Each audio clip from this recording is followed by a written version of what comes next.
अभी 20 जुलाई 2026 को ये सीजेपी का जो प्रोटेस्ट हुआ था जिसमें एजुकेशन मिनिस्टर का इस्तीफा मांगा जा रहा था, उसमें भीड़ को काबू करने के लिए जो सीआरपीएफ की आरएएफ थी ना, रैपिड एक्शन फोर्स, जो दिल्ली पुलिस के साथ वहां पे थी, उन पे आरोप लगा कि उन्होंने वहां पे पैलेट गन चलाई है। ठीक है। तो अब आज बहुत सारे न्यूज़पेपर्स में एक न्यूज़ आई है जिसको कि द हिंदू की एक जो पत्रकार हैं विजेता सिंह, उन्होंने भी अपने ट्विटर हैंडल पे शेयर किया है।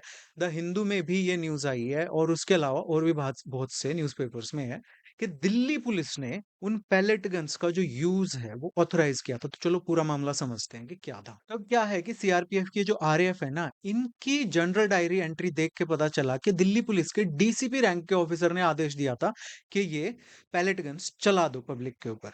बट दिल्ली पुलिस ने उस टाइम पे साफ ये कह दिया था कि भाई पैलेट गन्स का इस्तेमाल नहीं किया गया है। बट अब जनरल डायरी एंट्री में क्या सामने आया कि हाँ, डीसीपी के ऑर्डर पे ये फायर हुआ था।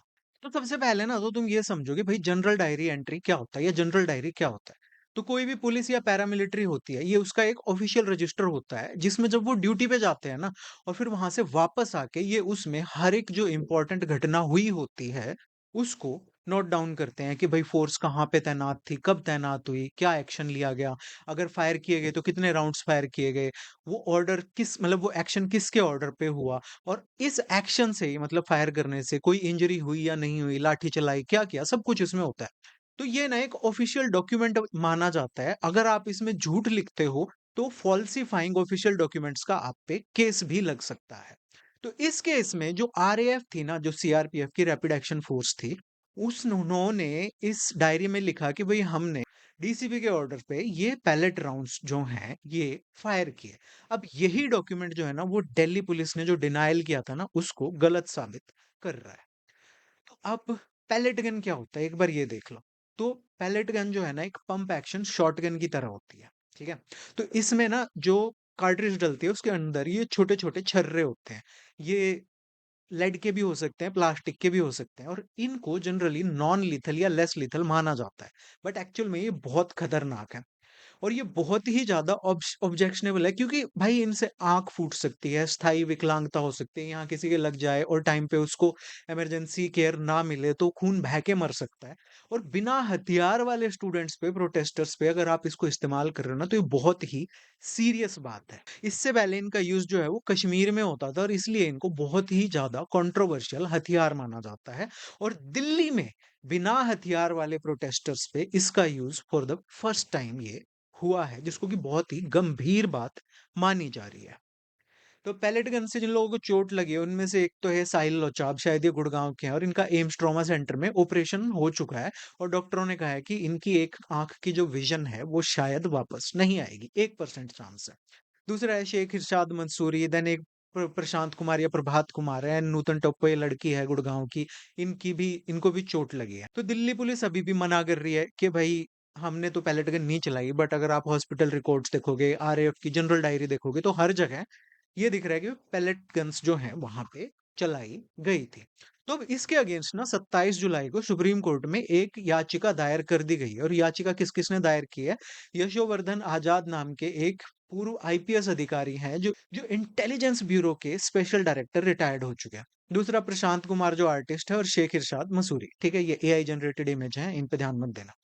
अब इनके लिए जो एडवोकेट आई है वो है एडवोकेट वृंदा ग्रोवर, जिनके जरिए ये दायर की गई है। तो इन लोगों ने क्या डिमांड किया है, क्या कहा है सुप्रीम कोर्ट में अपनी याचिका में कि ये जो पैलेट गन है ना इस पे पूरी तरह प्रतिबंध लगाया जाए, कि लॉ इन्फोर्समेंट एजेंसीज जो भी है ना, तो आम लोगों की भीड़ जहां पे हो उसको तितर बितर करने के लिए आप ये पंप एक्शन राइफल्स या कोई प्रोजेक्टाइल एक्शन गन्स का यूज नहीं कर सकते जिनमें से कि इस तरह की पैलेट्स निकलती हों। दूसरा, जिन जिनको चोट लगी है उनको उचित मुआवजा दिया जाए और उनकी पूरी जो इलाज है, इलाज का खर्चा है और उनकी रिहैबिलिटेशन का खर्चा है वो सुनिश्चित किया जाए। पर देखने की बात ये है कि यहाँ पे जो मेन मुद्दा है ना इस याचिका का, वो ये नहीं है कि हमको कंपनसेशन चाहिए, वो ये है कि जो पैलेट गन्स है ना आप इनका यूज बिना हथियार वाले प्रोटेस्टर्स पे बंद करो। अब ये जो पूरा मैटर है ना इसका लोकतंत्र पे, यानी कि हमारे देश की डेमोक्रेसी पे, राइट्स पे क्या असर पड़ रहा है। तो ये पैलेट गन की जो घटना है ना ये सिस्टम की कमजोरी को दिखाता है, भाई जहां पे आप रूल एंड लॉ और अकाउंटेबिलिटी दोनों को ही ताक पे रख रहे हो। ठीक है। अब आप अगर पीसफुली प्रोटेस्ट कर रहे हो बिना हथियारों के, तो भाई आर्टिकल 19 में कॉन्स्टिट्यूशन में आपको इसका राइट दिया गया है। जब बिना हथियार वाले प्रोटेस्टर्स पे इस तरह पैलेट गन चलाई जाती है, तो ये अधिकार जो है ना, इसका हनन होता है। और सबसे बड़ा नुकसान जो होता है वो होता है जनता के भरोसे का। कि भाई पहले तो पुलिस अफसर आगे कह रहे हैं कि हमने तो कोई पैलेट गन चलाई ही नहीं, पब्लिक में उन्होंने बोल दिया। और फिर बाद में एविडेंस मिल रहे हैं कि भाई पैलेट गन जो है वहां पे चलाई गई है। और वो भी दिल्ली जैसी नेशनल कैपिटल में, जहाँ पे पहली बार ऐसा हो रहा है कि बच्चों पे, स्टूडेंट्स पे, जिनके पास कोई हथियार नहीं थे, उनके ऊपर ये चलाई जा रही है। तो ये एक गलत प्रेसिडेंट सेट करता है। दूसरी बात, ये दिखाता है कि पुलिस कैसे ना नियम कायदे तोड़ सकती है। क्यों?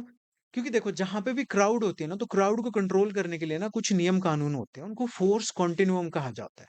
तो इसमें पहले आपको चेतावनी देनी होती है, फिर हल्की ताकत लगानी होती है, फिर जरूरत पड़ने पे ज्यादा ताकत लगानी होती है। और पैलेट गन जैसे जो ऑप्शंस है ना, वो सबसे लास्ट में लिए जाने चाहिए। दूसरा, पुलिस के जो स्टैंडर्ड ऑपरेटिंग प्रोसीजर्स हैं, उनमें भी लिखा है कि ये जो काइनेटिक प्रोजेक्टाइल्स होते हैं पैलेट गन जैसे, इनको कमर के ऊपर नहीं फायर करना चाहिए। कमर के नीचे भाई किसी का अंडकोश फूट सकता है, तो मुझे समझ नहीं आता है कमर के नीचे क्यों कह रहे हैं। बट कमर के ऊपर, जैसे अभी यहाँ पे जिन भी लोगों को चोट लगी है, सबको अपर बॉडी पार्ट्स में लगी है, तो ये भी मना है। तीसरा, इस केस में ना दो बड़ी प्रॉब्लम्स देखने को मिली हैं कि डीसीपी के आदेश पे कहा जा रहा है न्यूज़पेपर रिपोर्ट्स में कि पैलेट राउंड्स चले, और दूसरा कि भाई साफ मना ही कर दिया कि हमने तो चला ही नहीं है।